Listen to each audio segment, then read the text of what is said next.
मक्कार गीदड़ और फरेबी भेड़िया एक जंगल के बासी थे और एक साथ रहते थे।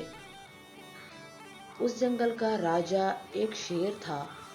वो उसकी खिदमत में हमेशा रहते थे। इत्तेफाक की बात है कि एक काफिला वहां से गुजरा। उस काफिले का ऊंट बीमार पड़ गया और उन काफिले वालों ने उस ऊंट को वहीं छोड़ दिया। वो ऊंट लोट-पोट होकर ठीक हो गया, बल्कि वहां की हरी भरी घास खा के तंदुरुस्त व तवाना मोटा ताजा हो गया। एक दिन जंगल के राजा की सवारी वहां से गुजरी। ऊंट ये देखकर घबरा गया कि कहीं शेर उसको ज़दोकोब न करे, खा ना जाए, तो इससे बेहतर है वो उनके सामने जाकर अपना सर झुका ले। शेर उसको देखकर बहुत ही गुस्से में आ गया और उसने कहा, तुम्हारी हिम्मत कैसे हुई कि यहाँ पर कि मेरे मुल्क में आ गए मुंह उठाकर। तो ऊंट ने अपनी सारी कहानी सुनाई और सर झुका दिया। शेर ने ऊंट की ताबेदारी देखी तो आमादा हो गया और उसको अपने बाकी खिदमतगारों में शामिल कर लिया। कौवा, गीदड़ और भेड़िए के साथ ऊंट भी शेर की खिदमत करने लगे। शेर ऊंट की ताबेदारी और उसकी खिदमत गुजारी देखकर इतना मुतासिर हुआ कि उसने उसके ओहदे में इजाफा कर दिया। कौवा, भेड़िया और गीदड़ देखकर जल गए कि कहीं उनकी जगह ये ऊंट ना ले ले और तरक्की करते करते कहीं हमसे आगे ना बढ़ जाए। बस कौवा, गीदड़ और भेड़िया ऊंट की जान के बैरी हो गए और सोच में लग गए कि कहीं किसी तरह भी इसकी टांग खींची जाए। इत्तेफाक से एक वाकया हो गया कि शेर और हाथी की लड़ाई हो गई। शेर इतना बीमार पड़ गया कि शिकार करने ना जा सका। उसके साथ साथ भेड़िया, गीदड़ और ऊंट, कौवा भी भूखों मरने लगे। जब फाकों की नौबत आ गई तो शेर ने सबको बुलाकर कहा कि देखो, मेरा इतना बुरा हाल है कि मैं शिकार पर नहीं जा सकता। अपने आप को तो भूखा देख सकता हूँ, लेकिन तुम लोगों को भूखा नहीं देख सकता। तो अगर तुम लोगों को आसपास कोई शिकार मिले तो मुझे बताना। एकदम से कौवा, राजा, ये ऊंट बाहर से आया है, मुफ्त का माल तोड़ता है, मोटा हो रहा है, ये हमारे जंगल का भी नहीं, तो इस नमक हराम को हम क्यों पालें?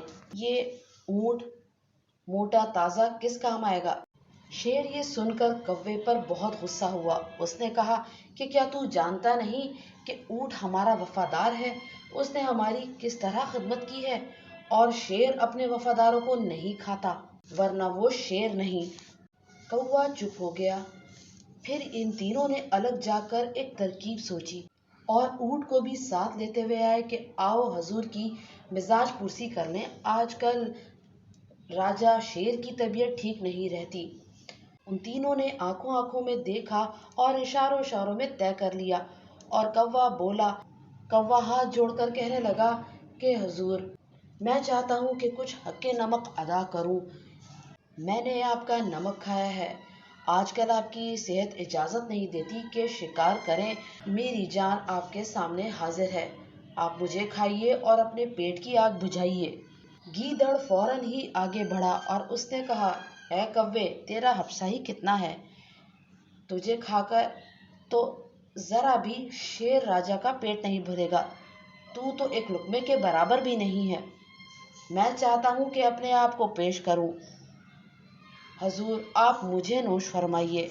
अब भेड़िया आगे बढ़ा और उसने कहा, ऐ गीदड़, तू अपने आप को बड़ा तंतोष वाला समझता है। जय पिद्दी और जय पिद्दी का शोरबा, तुझे खाकर कौन सा हजूर का पेट भर जाएगा? अलबत्ता मुझ में इतना गोश्त है कि हजूर के साथ साथ उनके खिदमतगारों का भी पेट भर दूं।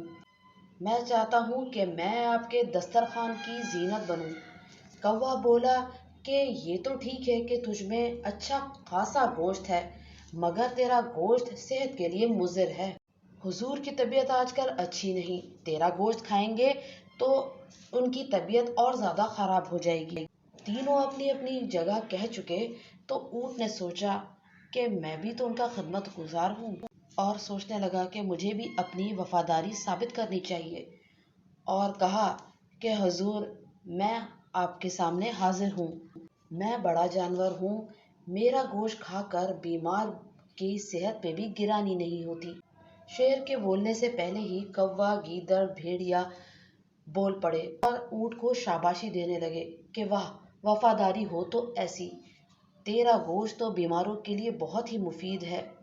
اونٹ ان تینوں کا منہ دیکھتا رہ گیا۔